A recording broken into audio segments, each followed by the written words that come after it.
आपण हे पुस्तक भेट देत आहोत।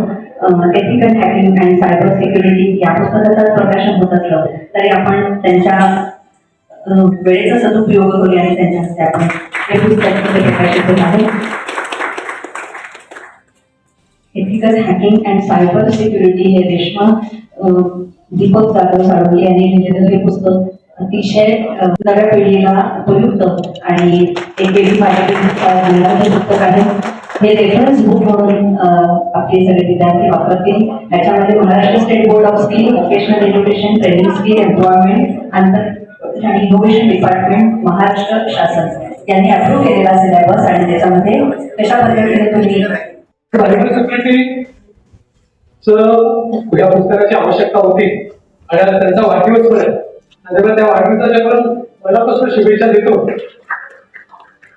चांगलं पुस्तक या ठिकाणी त्यांनी प्रसिद्ध केले। माझी एक विनंती आहे की याची मराठी आवृत्ती पण आपण प्रसिद्ध करावी, जेणेकरून सर्वसामान्य लोकांपर्यंत या पुस्तकाचं महत्व काय आहे ते समाजाला त्या ठिकाणी माहिती पडेल। त्यामुळे पुन्हा एकदा या ठिकाणी लेखिका रेश्मा दीपक जाधव यांना मनापासून या ठिकाणी शुभेच्छा देतो। आज आम्हाला या ठिकाणी दोघांनाही बोलवलं त्याबद्दल त्यांचं मनापासून या ठिकाणी आभार व्यक्त करतो आणि माझे दोन शब्द संपवतो। जय हिंद, जय महाराष्ट्र।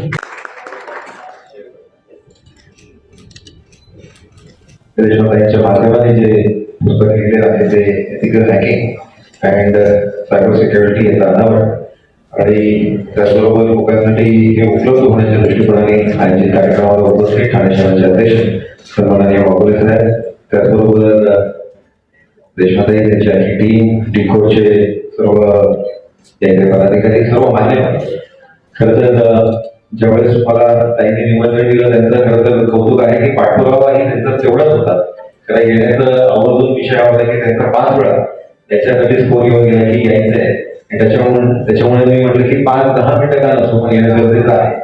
आणि त्याहून जास्त मला क्युरिओसिटी ही होती पुस्तकाचं ते टायटल आहे ethical hacking and cyber security. मला प्रश्न हा पडला की हॅकिंग एथिकल कसं असू शकतं आणि त्याच्यामुळे ते रहस्य या पुस्तकाच्या माध्यमाने जाणून घेण्याच्यासाठी मी आवर्जून या इकडे आलेलो आहे। काळाला धरून काळाचे पाऊल ओळखून या पुस्तकाचं आपण लॉन्चिंग या इकडे करतोय आणि खऱ्या अर्थाने आज लोकांना या संदर्भातली माहिती ही प्रचंड गरजेची आहे।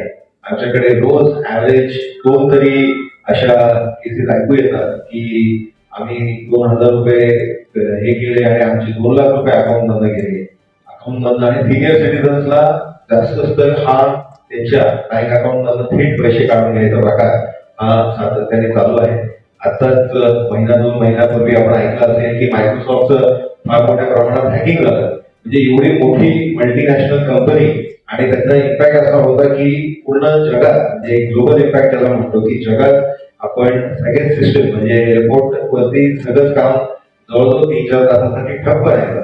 म्हणजे जर आपण सगळेजण ज्या पद्धतीने इंटरनेटचा वापर करतोय आपल्या मोबाईलच्या माध्यमाने असेल, आज आपण बघितलं तर लँडलाईन मी जर तुम्हाला विचारलं तर कोणाच्या घरी लँडलाईन आहे तर कदाचित 1-2 हात वर होतील तर होतील। आहे का कोणाकडे आहे घरी लँडलाईन? आज आपण सगळेजण मोबाईलवर आहोत।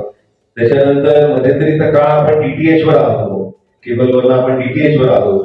डीटीएच वरनं आज आपण वायफायवर घरात आहोत आणि वायफायच्या माध्यमाने आपण आपला स्मार्ट टीव्ही ऑपरेट करतोय। याचा अर्थ असा होतो की आज पावलोपावली तुम्ही कुठेही मॉनिटर होऊ शकता, कदाचित तुम्ही मॉनिटर होतही असू शकता। आणि त्याच्यामुळे या सगळ्या गोष्टींच्या दृष्टिकोनाने आपण काय सावधगिरी बाळगली घेतली पाहिजे हे या पुस्तकाच्या माध्यमाने ज्ञान भेटेल असा विश्वास मला आहे।